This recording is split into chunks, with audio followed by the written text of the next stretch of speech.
What's up with the squad? Back with another video. I seen the title was going down. Make sure you hit the like button, subscribe button for me, please. Let's get into this video. New Yorkers weighing in on the historic trial. Watch this. I think it's so political. It's so obviously political. It's pathetic. I think he needs to pay the price for what he did. I believe President Trump will be acquitted, but then again, I didn't think it would go this far. I think if you're going to vote for him, you're not changing your mind based on the outcome of this case. This is just all BS. It really is. According to a new poll, 65% of New York voters say a guilty verdict would not affect their vote in November. Alina Habba is the Trump legal spokesperson. And Alina, it is great to have you in focus today. First of all, where do you put this case going into closing arguments with all of this unsequestered time for these jurors? It's unbelievable the amount of time they've been sitting there. If I was a juror on this case, Harris, I would be a little bit angry. I've wasted weeks sitting here for something that should have been airtight. If you're going to prosecute and criminally prosecute a former president for the first time in American history and the leading candidate, you better have a real case. And this is just not that. And I think that's very clear. You know, one of the things the prosecutors didn't anticipate was that their witnesses would fall apart. And I'm not going to speak to individuals have this unconstitutional, and I can't speak to it, but let me just be very clear. We have a real corrupt system in New York. I've seen judges time and time again give jury charges that sway the jurors to push towards one side or the other. And I will tell you the only benefit at this moment, after sitting there through this trial with him, is that the prosecution has a judge who should have recused, who is very politically motivated. And I can't speak to that either because this isn't America anymore. But the fact that that judge has to give a jury charge, that's their best bet at this point, Harris. I want to get to the point of the jurors who are not sequestered for the 8 days between the time that they were told they could go back to their lives, their jobs, their homes, a holiday weekend with relatives and friends. Just stay off your devices, basically. Don't talk about the case. What is the reality in all of that? Right. But how could you sit there and just trust the fact that, oh, we're not going to talk about this? This is something big. This is not some little case that's just pushed down. This is actually something that's big. Like, we talking about, well, next president. But I'm just saying, like, it's more. That's just how I feel too. You know, y'all know who I'm voting for. But it's just a simple fact of, like, this not just no old regular case. 8 days until they return on Tuesday. Zero. I mean, we have to be realistic here. It's impossible. You cannot expect that these people with a gap like this didn't go home, watch whether it be CNN, MSNBC, or Fox. And I assure you it's probably not Fox. We're in New York, and this is a very blue state. But they're watching that, and they're listening to their opinions, and those opinions affect them. Or their relatives this case and is friends frankly are. a mess from the top to the bottom.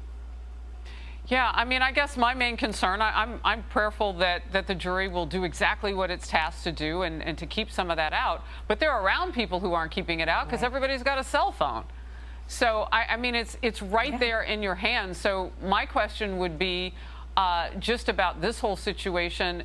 It's a man who used to be president, who could be president again in just a few months. Why wouldn't you sequester the jury? I agree with you. It is probably the single most historic case we've ever seen in this country. And to not be clear on those things, to not have a fair jury charge, to not have a judge be particularly clean so that there was no chance of a mistrial or a reversal.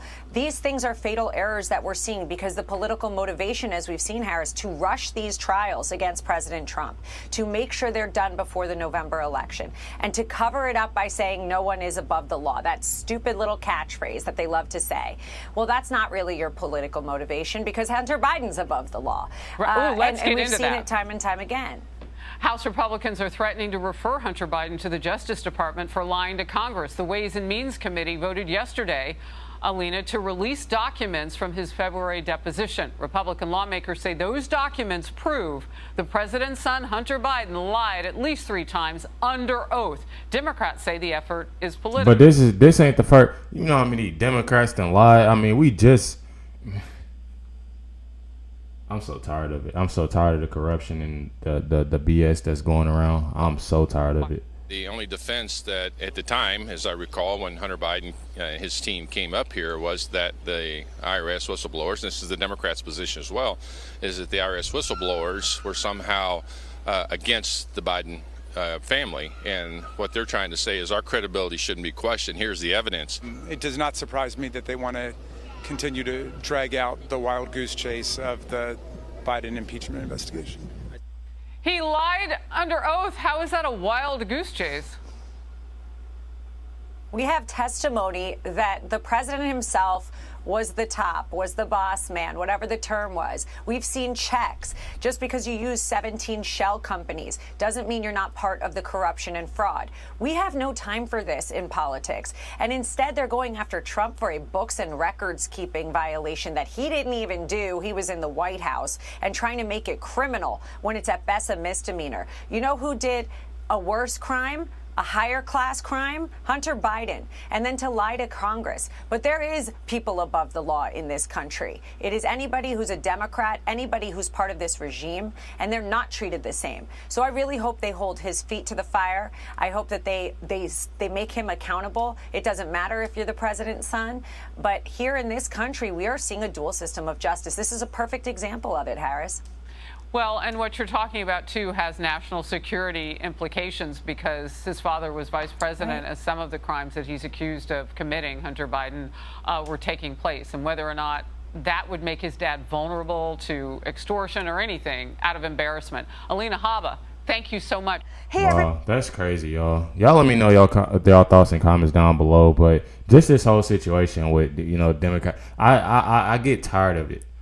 I get tired of it because it's like, dang, you see so much stuff and it's like one thing after another. Then you got the jury. I don't know why they did that. Well, actually, I do know why they did that. Because it just shows that how corrupt, stuff is. You literally sending the whole jury, oh, yeah, just stay off your phones, stay off TV, and don't talk to your friends, your neighbors about it.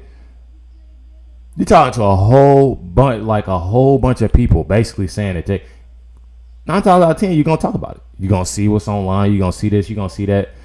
It's crazy. Y'all see it. Let me know your thoughts and comments down below. Definitely appreciate y'all. Much love of every single one of y'all. And I thank y'all for everything that y'all do. Catch y'all next one.